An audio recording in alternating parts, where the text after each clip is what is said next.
Hello everyone, Radhe Radhe. जय मां Samalei. Welcome to Renis world. आपण समस्त मोर चैनल स्वागत जनाऊे। आज आम कखारू फूल जेनटा कि आमर माखन फूल है से गोटे नुआ डिश प्रिपेयर करमा। भजा तो आपण मैंने बहुत खाई। आज ये टाइप रांधि कर देखुन, आपण समस्त को बहुत पसंद आसवा। तेल गरम हो सारान ए सोरसो ऐड करमा। सोरसोटा बहुत भल भाव फुटी गला पर एबे आमे स्लाइस करिथिबार प्याज आ कच्चा मिर्चा ऐड करमा। कच्चा मिर्चा के मैं मझिरु चिरी जाए, आपण चाहे छोट छोट टुकड़ा कर भी काटी पारबे।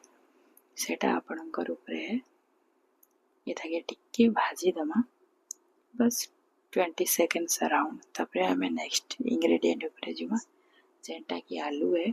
आलू के मैं लंबा लंबा पतला पतला काटी जाए। आलू के भी ऐड करवाटा नहीं भूलबे, आपण जदि चाहे स्किप करि पारबे। एबे सॉल्ट ऐड करमा, हल्दी ऐड करमा। एना में टमाटर काटी के रखी जा सेटा के भी ऐड करमा। एटा गोटे बड़ साइज रो टमाटर है। सब के मिसे दे करी भल भाबे भाजी दमा, ताकि सब जिनिस भल भाबे सीझी जीवा। साइड में गोटे एक्स्ट्रा कढ़ाई नहीं जाए, से तेल गरम करी जाए। तेल के गरम हो सारा पर आमर पश्चिम ओडिशार आन बान शान जेनटा कि हो कखारू बड़ी, ताकि आमे भाजमा। इटा हमर स्टार इंग्रेडिएंट है, इटा के नहीं भूलबे ऐड करवाटा। भाजी साला पर मिथरे टिके पानी ऐड करू जे, ताकि बॉडीटा फुली जवा, पानीटा अब्सॉर्ब करे नावा।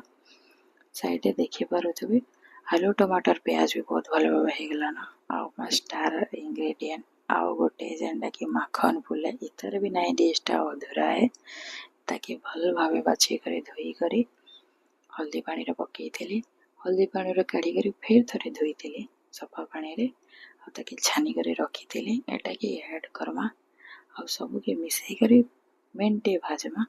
गोटे मिनिट 2 मिनिट भाजमा, जब तक कखारू फूल रो पानी जेनटा हमें रखी थेला कखारू फूल भितरे जेनटा थेला सेटा रिलीज हो जावा।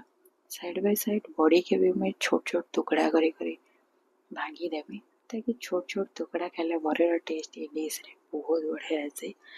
आपण चाहे तो गोल गोल रखी पारबे, किछि प्रॉब्लम नै ना। आपणकर उपरे है बिल्कुल। एबे पानी भी रिलीज करी सारला ना माखन फूल। आपण देखि पारुथबे किते सुंदर भाबे भाजी हे गला ना सब परिबा। एबे ऐड करमा में बॉडी। ई पानीटा के भी मैं ऐड करू छे। ई पानीटा के मैं नहीं फेकबार, ताकि ई पानी रे ही वो हमर जेन टेस्ट आसे सेटा सिझी जवा, सेटा टी कंबाइन हे जा सब फ्लेवर।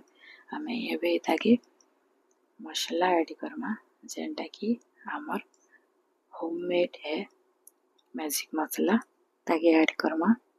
एबे हमें red chilli powder add Karma. हमें ग्रीन चिल्ली भी ऐड करिछु, तो सही हिसाब रे आपण निजर राग अनुसार ग्रीन चिल्ली ऐड करबे, रेड चिल्ली ऐड करबे। सेटा आपणकर ऊपर ऑप्शनल है। आपण जदि नहीं चाहबा तो स्किप भी करि पारबे। छोट चावन कले बनोछन स्किप करि पारबे।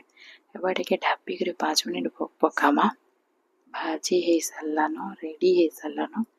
एबे टाइम अच्छे सर्व करवार। आपण देखि पाथबे केते सुंदर लागु छे,